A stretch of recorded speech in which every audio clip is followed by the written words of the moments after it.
वर फिरदौस बर्रूहे जमी अस्त हमी अस्तो हमी अस्तो हमी अस्त। इसका मतलब होता है कि अगर दुनिया में कहीं जन्नत है तो यही है। और ये लाइन कही जाती है कश्मीर के लिए। सैकड़ों किलोमीटर के दायरे में फैले फूलों के बाग, लाल सेब अंगूरों से लदे बागीचे, हरियाली से पसरे खेत और बर्फ की चादर से ढकी वादियां। एक तरफ माता वैष्णो देवी का दरबार है तो दूसरी ओर हरियाली और बर्फीली वादियों के बीच हल्की ठंड की लहरें। ये धरती पर उस स्वर्ग की निराली छटा है जिस पर आतंक का साया पिछले 8 दशक से मंडरा रहा है। कश्मीर के गौरवशाली इतिहास पर खिंची आतंक की रेखा और आजादी के बाद मिले कई जख्मों की दास्तान एक बार फिर से फिजा में तैरने लगी है। वजह है 26 अक्टूबर। वो तारीख आ गई है जब आज से 76 साल पहले धरती के इस स्वर्ग का भारत में विलय हुआ था। वो तारीख 26 अक्टूबर ही थी और साल था 1947। इस तारीख को जम्मू कश्मीर के अंतिम डोगरा सम्राट महाराज हरि सिंह ने कश्मीर के भारत में विलय के पत्र पर हस्ताक्षर किए थे। आजादी के वक्त अंग्रेजों की कुटिल चाल ने जब भारत के 2 टुकड़े कर दिए तब कश्मीर ने मजहब के आधार पर बने पाकिस्तान की जगह सेक्युलरिज्म के आधार पर बना भारत चुना। इससे बौखलाए पाकिस्तानी फौज ने पठानी कबीले, जिन्हें कबाइली भी कहते हैं, उनकी मदद से कश्मीर पर धावा बोल दिया था। इसके बाद हरि सिंह ने भारत से मदद मांगी। तब तत्कालीन गृह मंत्री सरदार वल्लभ भाई पटेल की रणनीति काम आई और कश्मीर के भारत में विलय के लिए हरि सिंह के हस्ताक्षर के बाद भारतीय सैनिक पाकिस्तानी हमलावरों पर टूट पड़े। चंद दिन पहले ही आजाद हुए मुल्क के जाबाजों ने वीरता दिखाई कि पाकिस्तानी उल्टे पांव भागने को मजबूर हो गए और उसके बाद से आज तक कश्मीर हमारा अटूट हिस्सा है। हालांकि इसके गौरवशाली इतिहास पर आजादी के तुरंत बाद खींच दी गई आतंक की लकीर ने पिछले 76 सालों से कश्मीर की खूबसूरत वादियों को जंग का मैदान बना रखा है।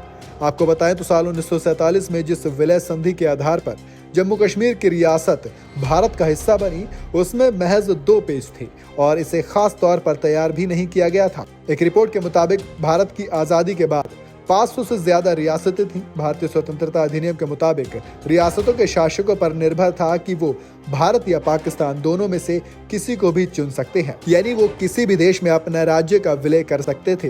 तब दिल्ली के गृह मंत्रालय ने एक फॉर्म तैयार किया। इसमें खाली जगह छोड़ी गई थी जिनमें रियासतों के नाम, उनके शासकों के नाम और तारीख भरे जाने थे। ऐतिहासिक रिकॉर्ड की माने तो कश्मीर की लाखों लोगों ने आजादी के बाद भारत या पाकिस्तान में से किसी में भी शामिल नहीं होने की मांग अपने महाराजा हरि सिंह से की थी। वो भी इसी के पक्ष में थे, लेकिन ब्रिटिश इंडिया के अंतिम वायसराय लॉर्ड माउंटबेटन ने सभी रजवाड़ों को यह साफ कर दिया था कि स्वतंत्र होने का विकल्प उनके पास है ही नहीं। वो भौगोलिक सच्चाई की अनदेखी भी नहीं कर सकते थे। वो भारत या पाकिस्तान चारों ओर से जिससे घिरे हैं उसी में ही शामिल हो सकते थे। इस बीच जब पाकिस्तान की ओर से हमला हो गया तो उस वक्त की प्रमुख राजनीतिक हस्ती शेख अब्दुल्ला, उन्होंने भी भारत में विलय का समर्थन किया। 24 अक्टूबर 1947 को पाकिस्तान के कबायली लड़ाकों ने पाकिस्तान सेना की मदद से कश्मीर पर हमला कर दिया था। हालात बिगड़ते देख हरि सिंह ने भारत के पहले प्रधानमंत्री जवाहरलाल नेहरू से मदद मांगी, जिसके बाद नेहरू ने सरदार वल्लभ भाई पटेल को कश्मीर के विलय की जिम्मेदारी सौंपी थी। 26 अक्टूबर को जम्मू कश्मीर में हरि सिंह के विलय पत्र पर हस्ताक्षर करने के बाद 27 अक्टूबर 1947 को जम्मू कश्मीर भारत का अभिन्न अंग बन गया।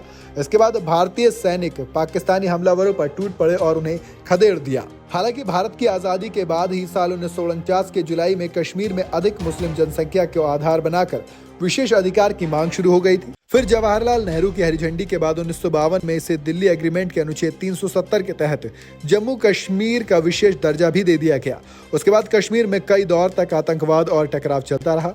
भारत में भी सरकारें बदली और वर्तमान प्रधानमंत्री नरेंद्र मोदी के नेतृत्व वाली बीजेपी सरकार ने दूसरे टर्म में 5 अगस्त 2019 को जम्मू कश्मीर से अनुच्छेद 370 हटाकर जम्मू और कश्मीर और लद्दाख को 3 केंद्र शासित प्रदेशों में बांट दिया।